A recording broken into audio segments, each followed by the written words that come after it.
Way, way, way, way, way, way, way, way, way, wake up with wake.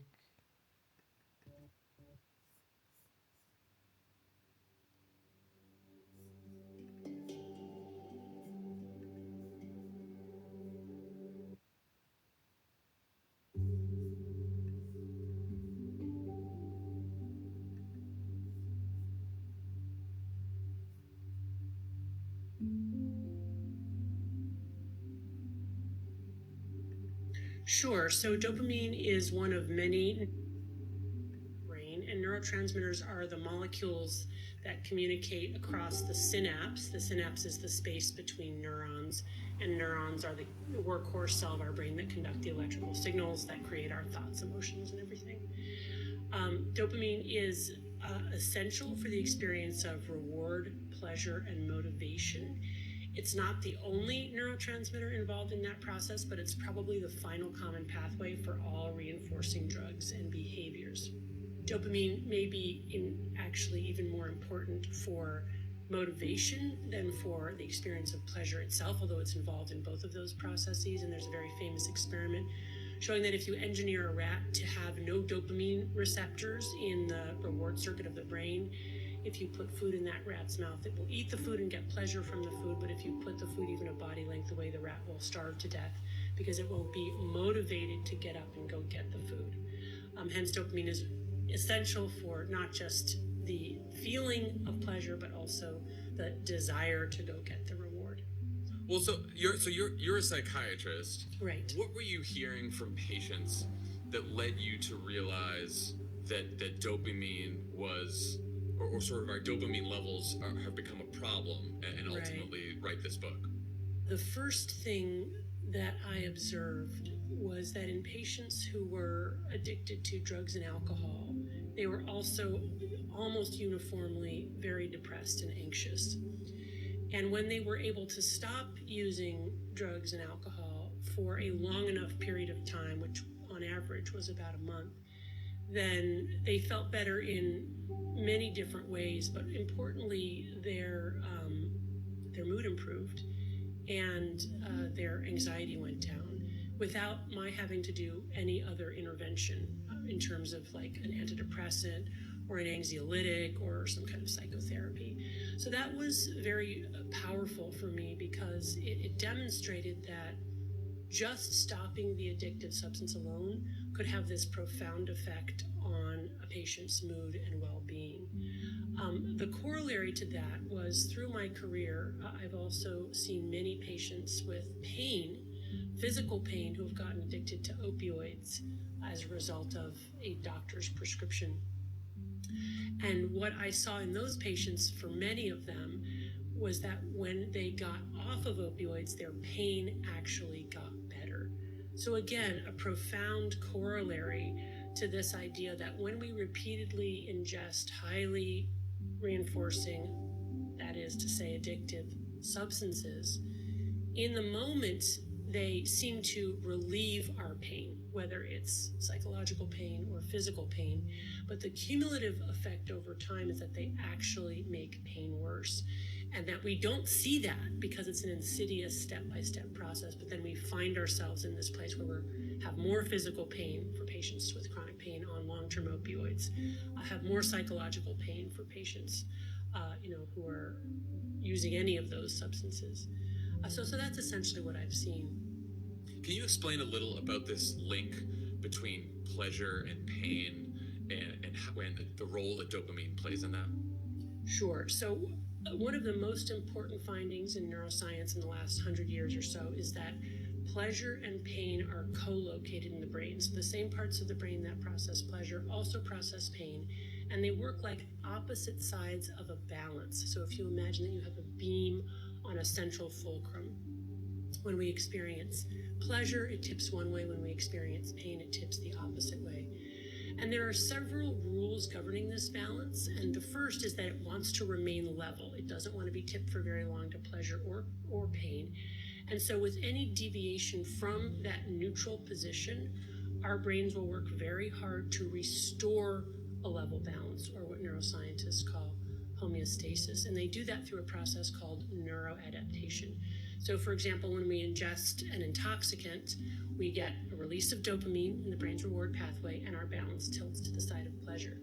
But no sooner has that happened than our brains will work to restore homeostasis by adapting to the increased level of dopamine, by downregulating our own dopamine production and transmission. I like to imagine that as these little neuroadaptation gremlins hopping on the pain side of the balance to bring it level again. But the gremlins like it on the balance, so they don't get off as soon as we're level. They stay on until we're tilted an equal and opposite amount to the side of pain. And that's very important. We experience that subjectively as the come down, the after effect, the hangover. If it's subtle, we might not even notice it. It might be outside of our conscious awareness. But for every pleasure, we pay a price. The price is the equal and opposite of whatever the initial stimulus was. And that is how our brains ultimately then restore homeostasis. Now, what happens with addiction is that as we repeatedly expose our brains to the same or similar stimulus, we accumulate more and more neuroadaptation gremlins on the pain side of the balance until we've effectively changed our hedonic set point. Now we are walking around chronically with a balance tilted to the side of pain. Those gremlins are camped out there, and it takes a long time to reverse that process. So when we don't have our drug, we are in withdrawal. The universal symptoms of withdrawal from any addictive substance are anxiety, irritability, insomnia, dysphoria, and intrusive thoughts of our drug. Now we're needing to use our drug in greater and greater amounts, not to get high, but just to level the balance and feel normal. And when we try to stop using, we go into immediate withdrawal, and that can last a very long time, which is why people with addiction will relapse, even when by every objective measure, they and others can see that their lives are better when they're not using. But subjectively, they are in pain. And that physiologic urge to restore the balance kind of supersedes everything else. So what you're talking about, addiction, is something that humans have grappled with for centuries. But the argument in your book is interesting because basically you're saying that this is now a sort of societal issue because there are just so many more sources of addiction out there and there's such easier access. And you say that our brains are not evolved for this world of plenty. Why not? And what are they wired for? Yeah, so this system of the pleasure-pain balance, where we have to feel the opposite of whatever the pleasure is before going back to level, is a genius type of wiring for a world of scarcity and ever-present danger, because it means whatever pleasure we find, it is fleeting, and in fact, we pay a price for it, and that pain is then driving us to continue to seek more of whatever we need to survive: food, clothing, shelter, which is exactly why we've been able to survive through millions of years of evolution, because the world has primarily been a world of scarcity. Over the last 200 years or so, we have completely transformed our world. Technology has created an incredible abundance, not just of our basic material things that we need to survive, but above and beyond that. Now everything is drugified in some way, whether it's food, human relationships, sex, shopping, you name it. We have not just our basic needs met, but we have increased potency, variety, quantity, and access to all kinds of reinforcing drugs and behaviors, which has made us all vulnerable to the problem of addiction, and furthermore, vulnerable to this problem of the pleasure-pain balance being reset to the side of pain, which I argue is the reason that we're seeing increased rates of mental illness and suicide, especially depression and anxiety. And what's interesting about those increased rates of depression and anxiety is you point out that they're increasing even faster in the wealthiest nations. And you think there's a dopamine connection there. Can you explain what that is? Yeah, so if you look at the epidemiologic data, it's very clear that the rates of depression, anxiety, suicide are going up, and they're going up fastest in rich nations. If you do measures or surveys, happiness surveys, the least happy people live in the richest countries in the world. And those trends are just continuing, which is paradoxical, right? You would think that as we have more and more material goods, more access to state-of-the-art health treatment, including mental health treatment, that we would all be more and more mentally well. And yet we're seeing the exact opposite. We've clearly reached some kind of tipping point where the overabundance is in fact causing us harm. And I argue that it's because of this sort of ancient wiring in the reward circuitry that I just described. So it's basically because people in wealthy nations and wealthy people just have a lot more access. I remember when the iPhone first came out, one of my friends got it first, and the way he explained it to me was, you'll never be bored again. Well, let me just first reflect on your friend's comment because it's fascinating. And I think that the truth is have made us more bored than ever. I'm John Favreau. Stimulus was, and that is how our brains ultimately then restore homeostasis. Out there and so much, and there's such easier access. And you say that our sex, shopping, you name it. We mean connection there. Can you explain what that is? Yeah, so if you look at the epidemiologic data, it's very clear that the rates of depression, anxiety, suicide are going up, and they're going up fastest in rich nations. If you do measures or surveys, happiness surveys, the least happy people live in the richest countries in the world. And those trends are just continuing, which is paradoxical, right? You would think that as we have more and more material goods, more access to state-of-the-art health treatment, including mental health treatment, that we would all be more and more mentally well. And yet we're seeing the exact opposite. We've clearly reached some kind of tipping point where the overabundance is in fact causing us harm. And I argue that it's because of this sort of ancient wiring in the reward circuitry that I just described. So it's basically because people in wealthy nations and wealthy people just have a lot more access and exposure to addictive substances, whether they be drugs, alcohol, sugar in foods, shopping, sex, all that other kind of stuff. That's all. That's probably why. Well, I would say that is a big part of it, but it's not even just like that we have more access to addictive substances or things that you would clearly identify as addictive substances.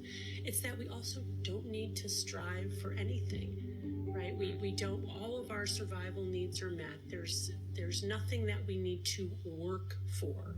And we're also incredibly insulated from painful experiences. So, I mean, if you think about like how humans evolved, they lived in their bodies. They had to rely on their bodies to survive. They had to tolerate a great deal of pain, right? Whether that was the pain of exertion to get food or the pain of living, against the natural forces or whatever it was. But we are completely disassociated from our bodies. We spend all of our times in our head. We don't even have to, talk about exerting ourselves. We don't even really have to get up off the couch.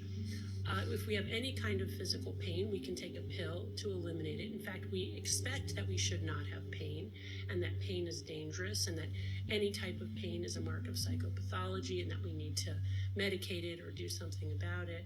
So it's both the way in which we're insulated from pain and the way in which we don't need to strive for any of our, survival needs. And on top of all of that, we have this smorgasbord of highly drugified substances and behaviors, including things that didn't even exist before, like social media and video games and online pornography. Plus, we have a lot more leisure time. We're living longer. We have more leisure time on any given day, as well as having more days in our lives. We have more disposable income, even among the poorest of the poor. So we talk a lot about the income gap, and of course, there's a terrible income gap, and it's a tragedy. But even among the poorest of the poor, people have more disposable income for luxury goods than ever before, in the history of humanity. And so, because we are chasing pleasure at all costs and trying to avoid pain at all costs, paradoxically, we're causing ourselves more pain, more anxiety, more depression because of this imbalance. Yes, that's exactly right. Yeah. Offline is brought to you by Blue Moon. So, long-term sustainable success. That's how I feel. And you know what? He gives me a little push every once in a while, and he gives me a little good job. Crushes John's lats. A lot of lat work, a lot of pec work. Doesn't skip. The growing problem of addiction because of the 50s aspect of our dopamine addiction, because that's what this show's all about. You've called the smartphone the modern day hypodermic needle. Is it really that bad? I mean, I think so. So if the actual hypodermic syringe was invented in the 1850s, and when it was first invented, it was going to be the solution to the growing problem of morphine addiction in the United States.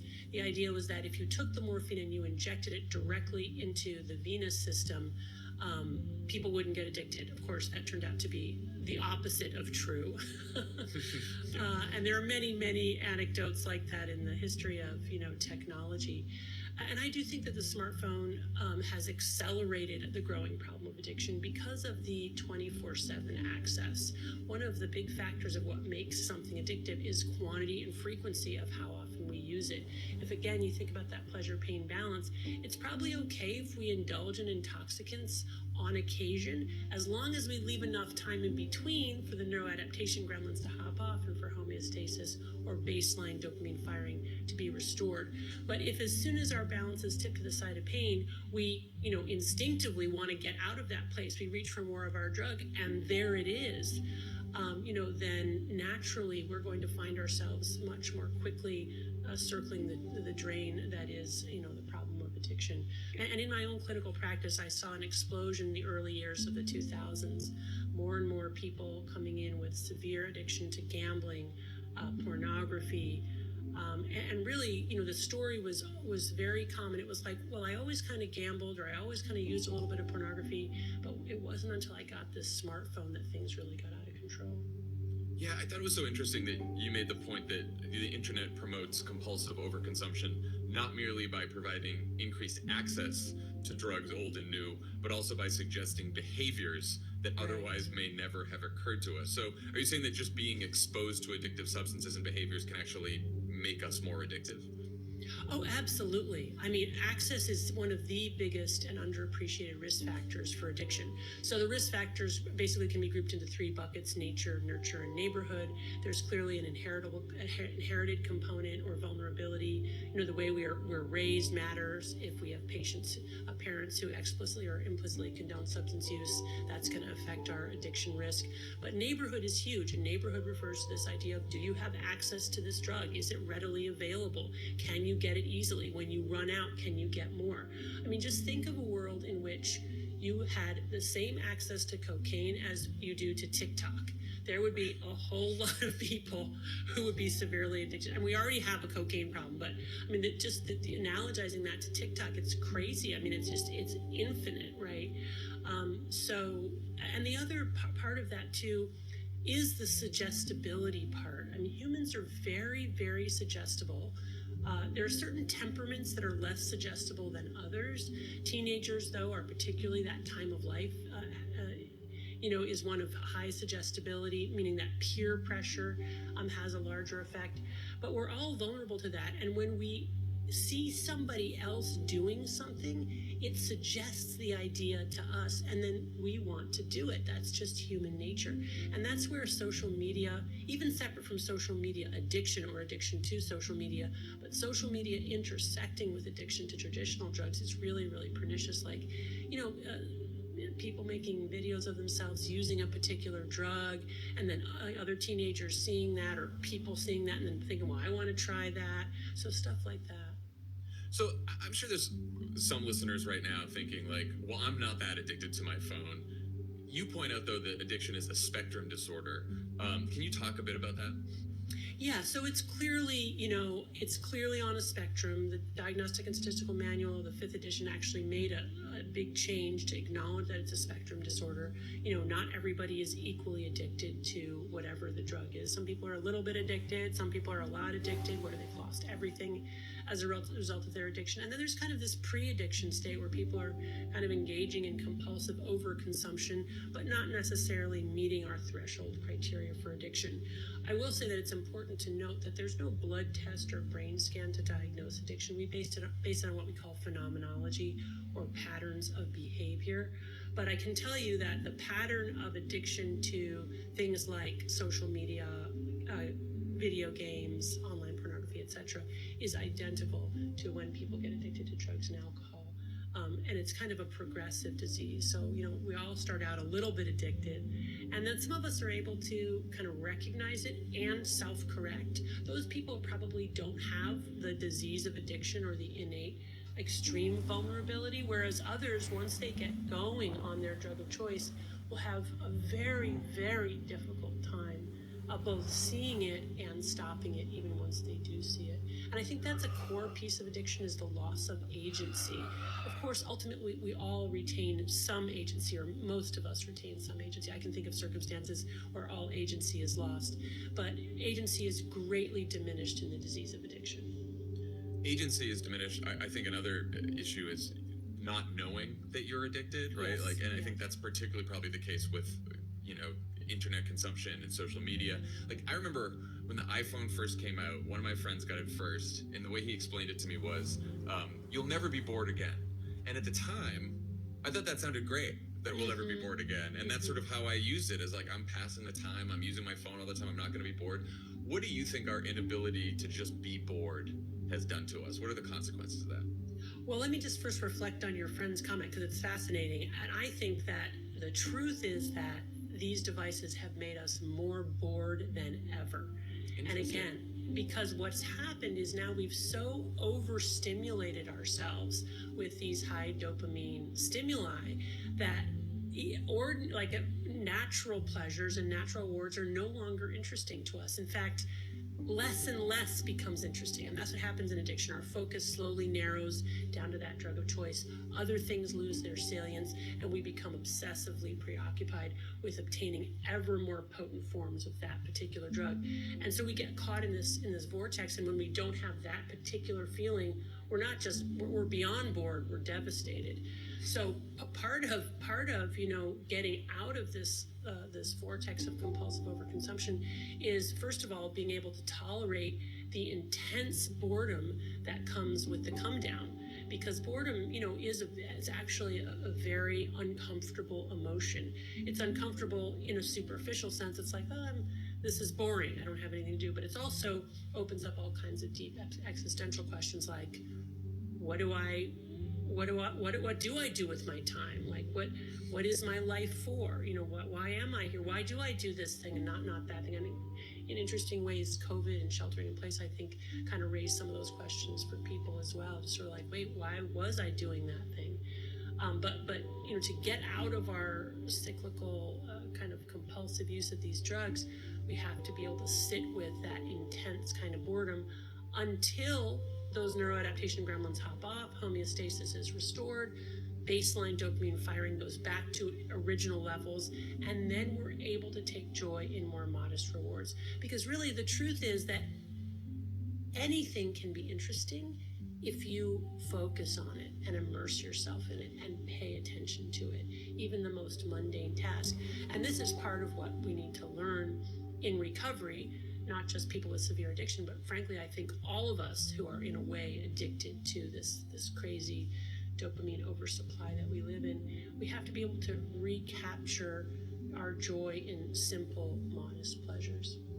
What you said about boredom, I think, probably hit home for me more personally than anything else, because I find myself, I think, on my phone to avoid the times where I'm sitting in bed at night thinking about bigger questions of meaning and purpose and existence that sort of flood into your head when you're just by yourself. And it's like, okay, well, now I need to take something to fall asleep because I can't sit in bed like this. Right. When I wake up, I don't want to think about these things, so I'm just going to scroll through Twitter because that's going to be distracting. And you tell yourself, like, well, I'll distract myself with the news of the world and everything else, and I don't have to worry about this. I'll just keep going through. But the boredom thing is a real issue, and I feel like that's probably always been a struggle of humanity, but it might just be more difficult now because you have phones and internet and other digital distractions. Yeah, I mean, thank you for sharing that. I think you're not alone. I think what you described, what you do, this kind of constantly distracting yourself so that you don't look at those deeper questions, is what all of us are doing to some degree or another. And in a way, it's so tragic because we've engineered this world that actually allows us to have leisure time to reflect on these deep moral questions. And instead of doing that, we're playing League of Legends, right? I mean, it's just so ironic, that given the opportunity to actually think about, again, what is our meaning and purpose? How should we be living in the world? How should we be engaging with one another? We're terrified of those questions, and we're, just wanting to sort of titillate ourselves out of having to think about them. I want to focus specifically on social media here, which seems to have even more addictive qualities than using your phone for something like texting. Why do you think social media specifically is so addictive? Well, I mean, first of all, we are wired to make human connections. We're social creatures. We release dopamine when we make connections with other people. Being part of a tribe has helped us through evolution, helped us protect ourselves from predators, find mates, conserve scarce resources. So it's deeply baked into our DNA to want to make these connections. And we know that oxytocin, which is a love hormone, is released and binds to dopamine releasing hormones, specifically in this reward pathway. So we get a little hit of dopamine when we make a human connection. So I think what social media has done is that it has removed the work that it has taken to make, those human connections, and distilled human connection down to just the reinforcing parts of it, and then made that very, very potent. So essentially turned human connection, which is healthy and adaptive, into a potential drug. And the features of that are, well, first of all, you don't have to go anywhere to meet people, so it's effortless. If it's boring, you don't have to tolerate like a less than interesting, or let's say even challenging or distressing interaction. You can just swipe right or swipe left and find somebody else. These are often curated profiles and beautiful faces and flashing lights and images. We're rewarded for engaging and interacting with likes, with rankings, with confetti, with happy noises. So the people who made these social media platforms have carefully studied it and quantified it and seen, engineered what keeps people on, and then amplified those aspects of it. The alerts too are really interesting. So these are the teasers or the reminders, or like the intrusive little thing that comes in and says, oh, you should check this out, you should check that out. We know from animal studies that if you train a rat to know that it will get cocaine once or shortly after it, hears a bell or sees a light, if you measure dopamine levels in that rat's brain, what you find is that dopamine levels go up just with seeing the light or just with hearing the bell. In other words, the conditioned cue itself is rewarding. But following that brief hit of dopamine with the light or the bell, there's actually a decrease in dopamine, not to baseline levels, but below baseline levels. That's the dopamine deficit state. The gremlin's on the pain side of balance. So then we're in craving, right? And now once we're in the craving state, once our balance is tipped to the side of pain, we are very, very motivated to do whatever work is required to get the reward. And my colleague Rob Malenka, who's a neuroscientist, says that in his animal studies, the way that he defines whether or not an animal is addicted is how hard that animal is willing to work to get the reward. So what happens is we get a little alert, oh, you should check out, this video, and we get a little burst of dopamine, and we get a dopamine deficit state, and then it's like, a train could be coming, but it's like, I'm gonna take the time here to go check out, find that video, I must do that now, because it's just like, it's hardwired physiology. I mean, your point about doing the work to make these social connections is so well taken, because I think one of the things I tell myself to justify all my time on Twitter is, I'm in politics, and so I'm like, well, these larger questions of meaning and purpose that we were just talking about, I'm trying to engage other people in those questions, and we're trying to have this debate about our purpose here and how we all live together and all that kind of stuff. But that's not really what's happening on social media, because it's not like we're all sitting together having these deep conversations conversations that you would with people in real life, where you're arguing with each other and you're doing the work to build connections and figure out politics and all that kind of stuff, because you're just trying to make a statement, get the retweet, hit the like, and get those quick dopamine bursts. Right, exactly right. So, what it becomes is really just a chase for dopamine, and the actual content that we are using to justify why we're there is really relegated to, a corner, because we can tell ourselves that's why we're there because of the argument or the debate or, the pros and cons of X, Y, or Z, but really it's about the hits. And one of the ways that we create intimacy with other people is to feel the same emotion at the same time that they're feeling it. Now imagine, including negative emotions like outrage, right? And now on social media, you can have that experience not just with one other human being or even a small handful. Now you're having it with millions of human beings. So the potency of that experience is very, very intense, which is also a way in which it becomes drugified. How has this explosion in the use of smartphones and social media changed how you treat patients?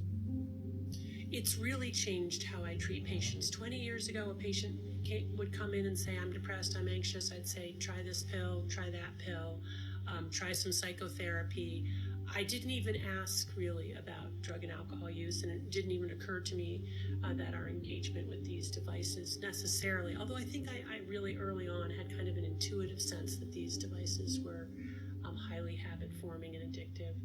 And now when a patient comes in wanting help for depression, anxiety, insomnia, poor concentration, whatever it is, one of the very first things I'll do is I'll screen for compulsive overuse of drugs, alcohol, and all kinds of digital devices.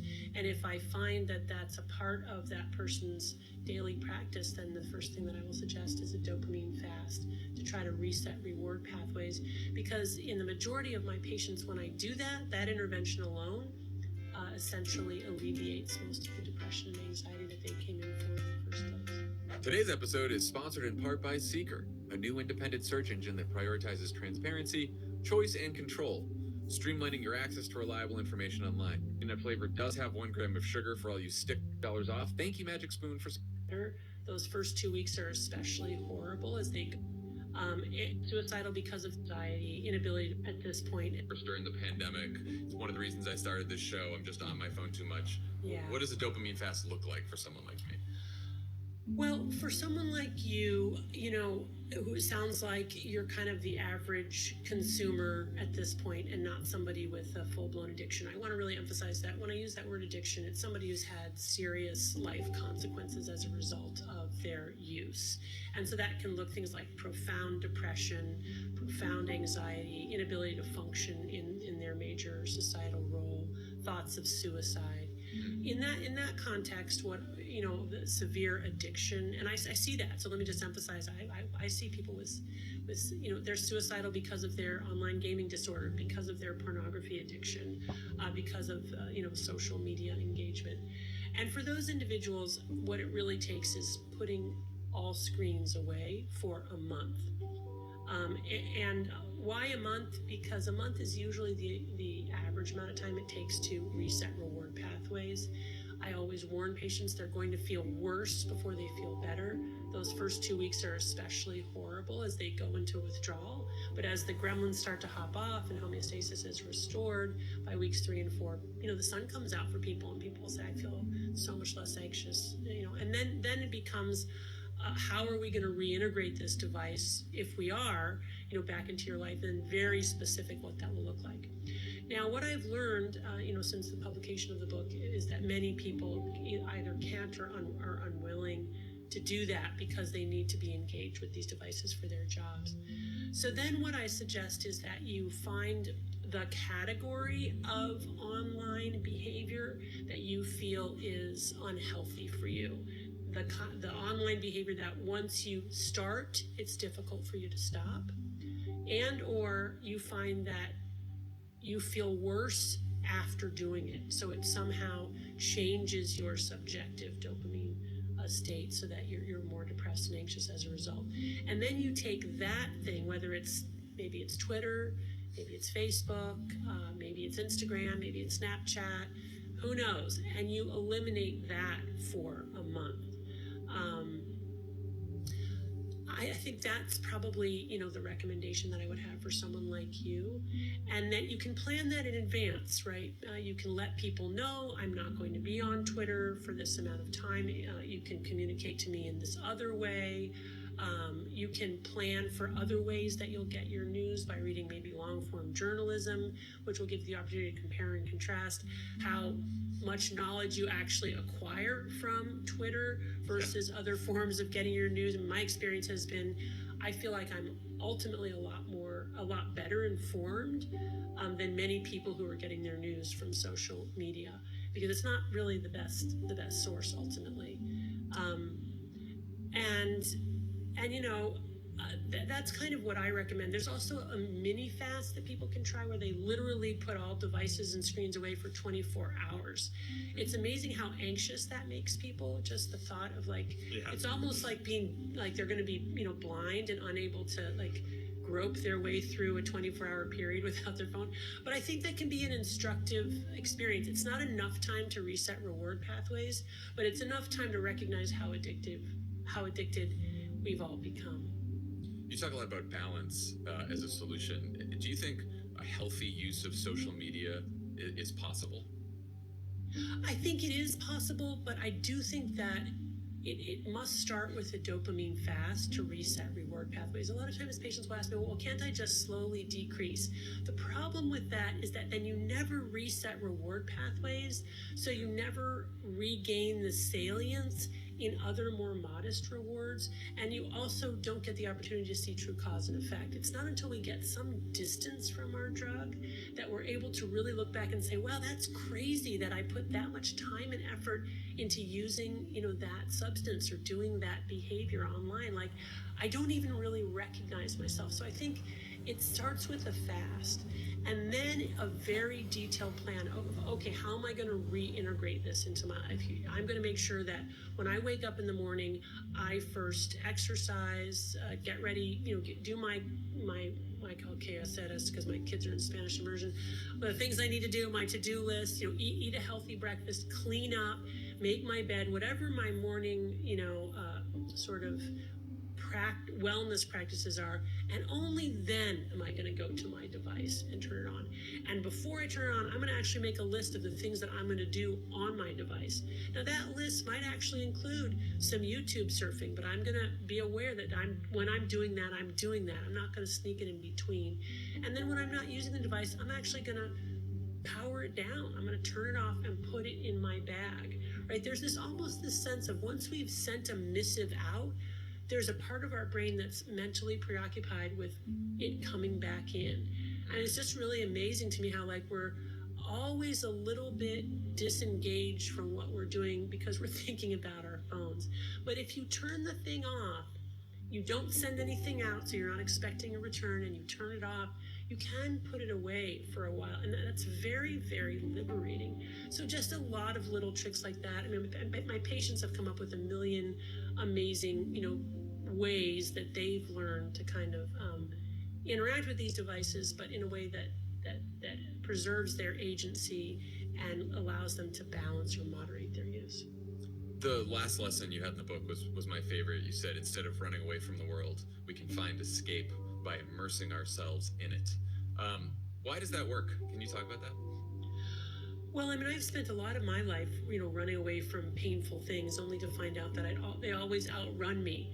So no matter how hard we try to pretend like those things are not there, or to tell ourselves stories that, rework a narrative, at the end of the day, the truth will find us. So ultimately, it's better just to stop trying to distract ourselves, turn and face it, and just tolerate it, examine it, dive deep into it, wonder about it, sit with it, and recognize too that we're not alone in our suffering, that life is hard, that no matter who you are, I mean, I think people can look at other people's lives and think, oh, they have it all, or that person's got it all together. Everybody suffers, everybody questions, everybody struggles. We're not alone in our suffering. So I think that's important to recognize that and take comfort in that, and normalize sadness and even some degree of despair, and just, remember that those feelings will pass. We won't, when we're in those states, we feel as if they're going to last forever, but in fact, they never do. Nothing lasts forever, not even our misery. And it sounds like that's also a way to give ourselves more lasting, deeper pleasure than just sort of chasing the quick dopamine hits. Right. So one of the recommendations in my book is basically, instead of constantly pressing on the pleasure side and getting those gremlins on the pain side, if we intentionally press on the pain side by doing things that are mentally and physically challenging, the gremlins will actually hop on the pleasure side. This is the science of hormesis, which is Greek for to set in motion. And it turns out that mild to moderate noxious stimuli actually upregulate dopamine production and other feel-good neurotransmitters. So by kind of simulating a world that doesn't exist anymore, that is to say, simulating hardship, we can reset our dopamine reward pathway to the side of pleasure. Last two questions I'm asking all of our guests. What were you doing the last time you realized you needed to put your phone down? And what is your favorite way to unplug? Oh gosh. Well, I actually don't really use a smartphone. Wow. I had to get one a couple of years ago so that I could prescribe medicines. But other than that, I don't use my phone. But I'm vulnerable to YouTube surfing. And probably the last time I can remember, I'll get on YouTube and I'll just be watching inane videos. And what I'll do is I'll refresh the YouTube button because I want to see what YouTube offers me. It's almost like an old friend. What is my friend YouTube thinking that I should watch today? I'm drawn in by that. The way that someone might suggest a book because they know you. I mean, I know it's terrible, but and I have to say I've been watching the Johnny Depp Amber Heard trial.